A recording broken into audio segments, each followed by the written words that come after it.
Hello दोस्तों, जय श्री कृष्णा। स्वागत है आपका चिक्कीज किचन में। तो दोस्तों, बाजार वाले टेस्ट को भूल जाओ और घर पर ही बनाओ इतने क्रंची फ्रेंच फ्राइज की सब तारीफ करें। बाहर से गोल्डन और क्रिस्पी, अंदर से बिल्कुल सॉफ्ट, ऐसे फ्रेंच फ्राइज आज तक आपने घर पर नहीं बनाए होंगे। तो चलिए इन्हें बनाना शुरू करते हैं। रेसिपी जरा सी भी पसंद आए तो चैनल को सब्सक्राइब जरूर करें। तो ये फ्रेंच फ्राइज बनाने के लिए सबसे पहले हमने 1 केजी के करीब बड़े बड़े साइज के आलू ले लिए हैं। तो आपको भी फ्राइज बनाने के लिए बड़े साइज के ही आलू का इस्तेमाल करना है, छोटे साइज के आलू बिल्कुल न लें, वरना फ्राइज का जो साइज है वो मार्केट जैसा नहीं बनेगा। तो इसीलिए आप भी बड़े साइज के आलू का ही इस्तेमाल करें। तो अब हम इस तरह से आलूओं का जो छिक्कल है वो अच्छे तरीके से उतारते जाएंगे और छीलने के बाद आलूओं को तुरंत ही पानी में डाल देंगे, जिससे आलू का कलर बिल्कुल भी काला ना पड़े। तो सारे आलूओं को छीलने के बाद हमने तुरंत पानी में डाल दिया है। अब बारी है आलूओं को काटने की। तो फ्राइज के लिए आलूओं को काटने का भी अपना एक अलग तरीका होता है। तो चलिए मैं आपको ये दिखाती हूँ। तो सबसे पहले आलूओं को हम ऊपर नीचे के हिस्सों को काट के अलग कर देंगे और इसे 2 से 3 भागों में बांट लेंगे। तो ये आलू थोड़ा सा साइज में लंबा है, तो इसीलिए हमें इसे साइड से बहुत ज्यादा काटने की जरूरत नहीं है। इस तरह से हम थोड़ा सा ही काटेंगे और फिर टुकड़ों को ऐसे फ्राइज में लंबा लंबा काटते जाएंगे। तो फ्राइज के जो टुकड़े हैं वो हमें बहुत ज्यादा मोटे नहीं काटने हैं, वरना जो फ्राइज है वो क्रंची बनकर तैयार नहीं होंगे। इसीलिए आप इसी तरह से इन्हें हल्का सा पतला ही काटें। तो देखिए मैं आपको दोबारा इसे काट कर दिखाती हूँ। तो आलूओं के ऊपर नीचे के हिस्सों को काटने के बाद इसे हम साइड से भी इस तरह से काट के अलग करते जाएंगे, जिससे फ्रेंच फ्राइज का जो साइज है वो बिल्कुल मार्केट जैसा चौकोर और लंबा बने। अब आलू को हम 3 से 4 चौकोर टुकड़ों में काट के अलग कर लेंगे और देखा आपने आलू का जो टुकड़ा है वो कितना परफेक्ट स्क्वायर कट के तैयार हुआ है। तो अब इसे इस तरह से लंबा लंबा फ्रेंच फ्राइज के साइज में हम काटते जाएंगे। ऐसा करने से आपके जो फ्रेंच फ्राइज का साइज है वो बिल्कुल परफेक्ट बनेगा, आड़ा टेढ़ा नहीं भागेगा। तो इसी तरह से हम सारे आलू को फ्रेंच फ्राइज के साइज में काट लेंगे और देखिए सारे फ्रेंच फ्राइज कट कर तैयार हैं। और देखा आपने इनका जो साइज है वो कितना परफेक्ट बना है। अब जो आलू को साइड से काटकर हमने इसके टुकड़े अलग किए थे, इनको आपको फेंकना बिल्कुल भी नहीं है। इन्हें उबालकर इनका भरता बनाकर या तो पराठे में भरकर अपने बच्चों को दे दें या ब्रेड में भर के सैंडविच बनाकर उन्हें दे दें। ठीक है, तो फेंकना इन्हें बिल्कुल भी नहीं है। ये इस तरह से आप यूज कर सकते हैं। अब मैंने आलूओं को धोने के लिए 3 अलग अलग बर्तनों में पानी लिया है। तो आपको इस तरह से पानी लेने की बिल्कुल भी जरूरत नहीं है। आप एक ही बर्तन में आलू को 2 से 3 बार अच्छे से धो सकते हैं, लेकिन मुझे आप लोगों को समझाना है, दिखाना है, इसीलिए मैंने 3 अलग अलग बर्तन लिए हैं। तो सबसे पहले हम पहले बर्तन में आलू को डालेंगे और इसे अच्छे से हाथों से रगड़ रगड़ कर धोएंगे। तो देखा आपने कि जो पानी है वो कितना गंदा निकल रहा है और आलू कितने ज्यादा स्टार्च छोड़ रहा है। तो आलू को हमें जब तक धुलना होता है जब तक जो आलू है ना उनका पानी साफ ना होने लगे। तो अच्छे से धोने के बाद इसे अब हम दूसरे बर्तन में डालेंगे और देखिए पहला जो पानी है वो कितना ज्यादा गंदा और वाइट है। तो आलू ने कितना ज्यादा स्टार्च छोड़ा है।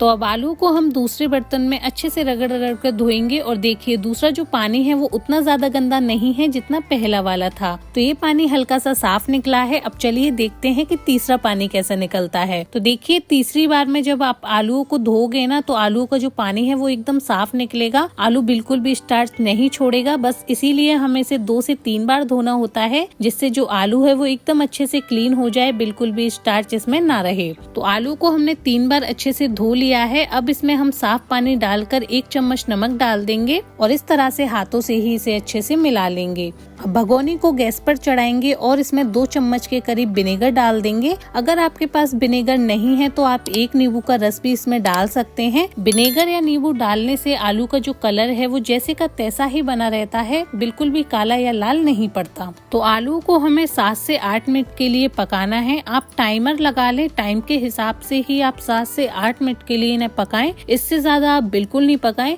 क्योंकि 7 से 8 मिनट में ही जो आलू है एकदम परफेक्ट पककर तैयार हो जाता है। अगर आप आलूओं को ज्यादा पका लेंगे तो आलू जो है वो मैश होने लगेगा और फ्राइज बिल्कुल भी क्रंची नहीं बनेंगे। तो ठीक है, आप भी इसे टाइम से ही केवल 7 से 8 मिनट के लिए ही पकाएं।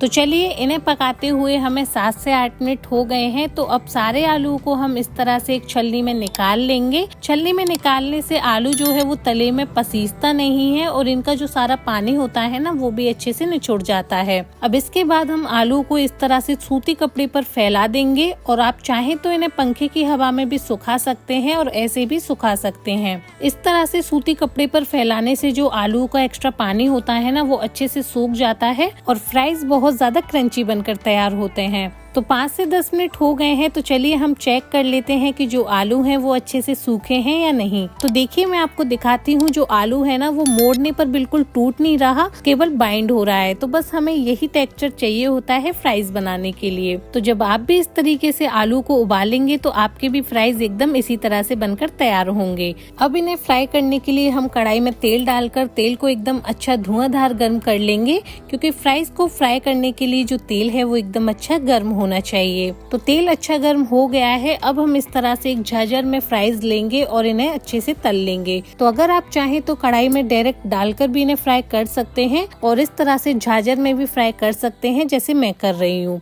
तो पहली बार में जब हम फ्राइज को तलते हैं तो इन्हें हमें बहुत ज्यादा नहीं तलना होता, इन्हें केवल हम 1 मिनट के लिए ही तलेंगे, जिससे फ्राइज के ऊपर एक कोटिंग सी बन जाए। ये स्टेप करने से जो फ्राइज है वो काफी कुरकुरे और क्रंची बनकर तैयार होते हैं। तो देखिए 1 से 2 मिनट फ्राई करने के बाद हम सारे फ्रेंच फ्राइज को इस तरह से एक छलनी में निकाल देंगे और इन्हें 5 से 7 मिनट के लिए ठंडा होने रख देंगे। और इस स्टेज पर आप एक जिपलॉक बैग में इन फ्राइज को डालकर फ्रीजर में रखकर 2 से 3 महीने के लिए स्टोर भी कर सकते हैं। ऐसा करने से जब भी आपका फ्राइज खाने का मन होगा तो आपको ये सारे तामझाम बार बार नहीं करने पड़ेंगे। सीधा फ्रीजर में से निकाल कर आप इन्हें फ्राई करके एंजॉय भी कर सकते हैं कम से कम समय में। तो फ्राइज एकदम अच्छे से ठंडे हो गए हैं, तो अब इन्हें हम दोबारा फ्राई करेंगे। तो अब सारे फ्राइज को हम डायरेक्टली तेल में डाल देंगे और गैस की फ्लेम को मीडियम कर देंगे। तो दूसरी बार में जब हम फ्राइज को थोड़े से ज्यादा वक्त के लिए इन्हें तलते हैं, तो इसीलिए अगर आप इन्हें तेज आंच पर तलेंगे तो जो फ्राइज हैं वो जल भी सकते हैं या ऊपर से पककर अंदर से कच्चे भी रह सकते हैं। तो ठीक है, इसीलिए आप इस बात का अच्छे से ध्यान रखें कि पहली बार तलने में आप गैस की फ्लेम को हाई रख सकते हैं, लेकिन जब आप फ्राइज को दूसरी बार तलें तो गैस की फ्लेम को मीडियम कर दें, जिससे जो फ्राइज है वो अंदर तक एकदम अच्छे से पक जाएगा और एकदम कुरकुरा और क्रंची बनकर तैयार हो जाएगा। और देखिए सारे फ्राइज पर कितना बढ़िया गोल्डन क्रिस्पी कलर आया है। तो बस ये कलर आने तक ही हमें फ्राइज को तलना है। तो अब सारे फ्राइज को हम निकाल लेंगे और देखिए मैं आपको इनकी खनखनाती आवाज सुनाती हूँ, इससे आपको पता चल जाएगा कि जो फ्राइज हैं वो कितने ज्यादा क्रंची और कुरकुरे बने हैं। और सबसे बड़ी बात कि इन फ्राइज पर हमने कोटिंग के लिए किसी भी तरह का अरारोट या चावल के आटे का इस्तेमाल नहीं किया है, जिससे आप इन फ्राइज को अपने व्रत में भी खा सकते हैं। तो जब भी आप अपने व्रत में इनको खाएं तो थोड़ा सा सेंधा नमक डाल लें और थोड़ा सा काली मिर्च पाउडर डाल लें। दोनों चीजों को अच्छे से ऊपर नीचे करते हुए फ्राइज में मिलाएं और इस चटपटे हल्के फुल्के इन स्नैक को आप अपने व्रत में एंजॉय कर सकते हैं। तो है ना कितनी मजे की बात कि व्रत में भी हमें फ्रेंच फ्राइज खाने को मिल रहा है। और इस तरीके से आप ये फ्राइज बनाएंगे तो ये काफी कुरकुरे और क्रंची बनते हैं। तो एक बार आप इस रेसिपी को जरूर ट्राई करना। और देखिए मैं आपको इस फ्राइज को तोड़कर बताती हूँ कि ये अंदर तक कितनी बढ़िया तरीके से पका है और कितना बढ़िया क्रंची बना है। और अगर आप इन फ्राइज को बिना व्रत के खा रहे हैं तो इनका फ्लेवर और भी ज्यादा चटकारेदार बनाने के लिए इसमें थोड़ा सा चाट मसाला डालिए, थोड़ा सा लाल मिर्च पाउडर डालिए, अच्छे से मिलाइए और एंजॉय करिए। तो मैं उम्मीद करती हूँ कि मेरी आज की ये सिंपल सी रेसिपी आप सभी को जरूर पसंद आई होगी। अगर आपको मेरी ये रेसिपी अच्छी लगे तो वीडियो को लाइक करें, कमेंट करके जरूर बताएं और अपने फ्रेंड्स एंड फैमिली में शेयर जरूर करें। और आगे भी ऐसी मजेदार और आसान सी रेसिपीज देखने के लिए आप अपने चैनल चिक्कीज किचन को सब्सक्राइब करना बिल्कुल न भूलें। धन्यवाद। मिलते हैं आपसे ऐसी ही नेक्स्ट रेसिपी के साथ। जब तक के लिए जय श्री कृष्णा।